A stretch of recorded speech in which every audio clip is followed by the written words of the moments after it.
Itong bahaghari na ito o rainbow ay nagpapaalala sa atin ng pagmamahal ng ating Panginoong Diyos na kung saan na kapag nakakakita tayo nito ng ganito, ang pangako ng Diyos ang ating naiisip na kung saan ay hindi na niya muling babahain ang buong mundo o ang mundo.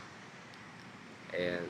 Matatanda natin na sa panahon ni Noah ay pinaulan niya ng pinaulan hanggang sa bumaha ang buong mundo at tanging mga hayop at yung pamilya ni Noah na lang ang natira. Pero ngayon, nakakita tayo ng rainbow, so naalala natin yung pangako ng ating Panginoon. Ayan. So manatili lang po tayong manampalataya sa Kanya, magtiwala, at lahat ng ating mga problema ay magkakaroon ng solusyon. Yun lang. God bless.